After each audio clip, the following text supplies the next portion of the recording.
నాతో పాటు ఉప ముఖ్యమంత్రి వర్యులు బట్టి విక్రమార్క గారిని,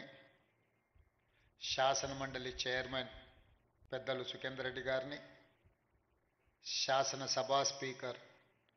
గడ్డం ప్రసాద్ కుమార్ గారిని, సహచార మంత్రివర్గ సభ్యులను, పార్లమెంట్ సభ్యులను, శాసన మండలి సభ్యులను, శాసన సభ్యులను, ప్రభుత్వ సలహాదారులను, వివిధ కార్పొరేషన్ చైర్మన్లను, చీఫ్ సెక్రటరీ శాంతి కుమార్ గారిని, revenue principal secretary Naveen Mittal గారిని, అదేవిధంగా ప్రభుత్వ ప్రతినిధులైన జిల్లా కలెక్టర్లను, రెవెన్యూ సిబ్బందిని అందరినీ ఈ కార్యక్రమంలో భాగస్వాములను చేసి ఒక మంచి పండగ వాతావరణంలో భూభారతి చట్టాన్ని తెలంగాణ ప్రజలకు అంకితం చేస్తున్నందుకు మనస్ఫూర్తిగా ధన్యవాదాలు, శుభాకాంక్షలు తెలియజేస్తున్న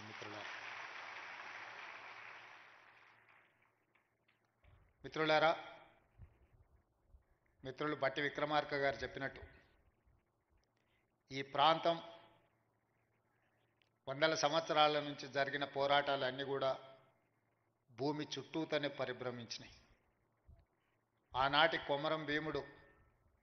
జల్ జమీన్ జంగల్ అనే నినాదంతో పోరాటాలు చేసిన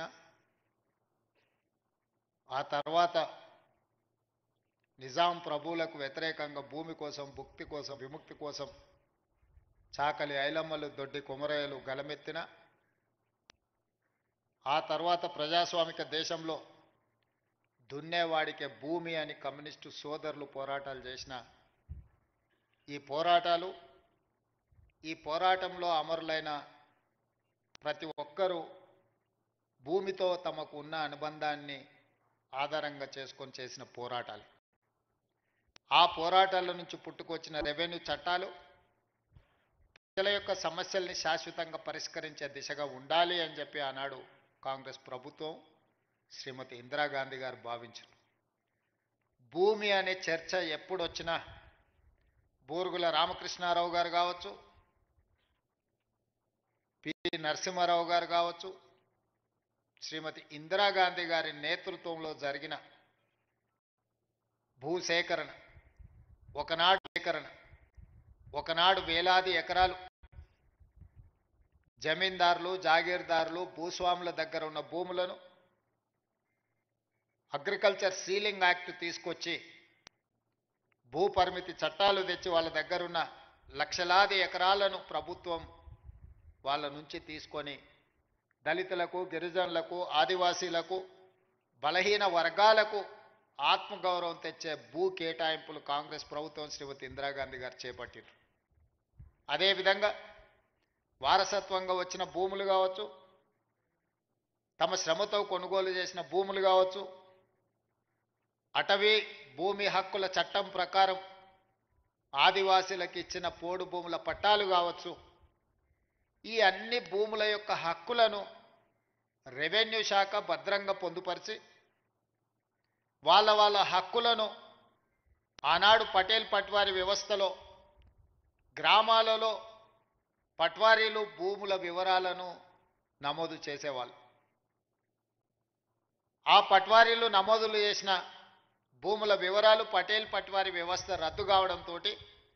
గ్రామాలలో ఉండే రెవెన్యూ రికార్డులన్నీ కూడా మండల కేంద్రాలకు, మండల వ్యవస్థ వచ్చిన తర్వాత మండలాలకు తరలిపోయినాయి. భూమికి సంబంధించి ప్రభుత్వం ఆ తర్వాత తీసుకొచ్చిన పరిణామాలలో విఆర్ఓ, విఆర్ఏలను తీసుకొచ్చి ప్రభుత్వ అధికారులుగా, ప్రభుత్వ ప్రతినిధులుగా గ్రామాలలో ఉండే భూముల యొక్క సమాచారాన్ని సేకరించి మండల కేంద్రాలలో మండల రెవెన్యూ ఆఫీసర్సు లేదా తహసీల్దార్ దగ్గర భద్రపరిచారు. చాలా వరకు భూ వివాదాలు ఉన్న కోర్టు కేసుల్లో ఉన్న భూములు తప్పితే 95% భూములకు సంబంధించిన వివరాలు ప్రక్షాళన చేసి 4-5 దశాబ్దాలు ఈ భూముల యొక్క వివరాలను సేకరిస్తూ ప్రక్షాళన చేసి ప్రజలకు ఈ రికార్డులను అందుబాటులో పెట్టారు. ఉన్న పలంగా తెలంగాణ రాష్ట్రం వచ్చిన తర్వాత పాలకుల మెదడులో కదిలిన ఆలోచన 2020 భూముల యొక్క చట్టాలను అన్నిటిని కూడా ROR యాక్ట్ను మారవాలన్న ఆలోచన. రెవెన్యూ చట్టాలను మారవడమే కాదు, ఆనాడు ప్రవేశపెట్టిన ధరణి అనే ఒక యాప్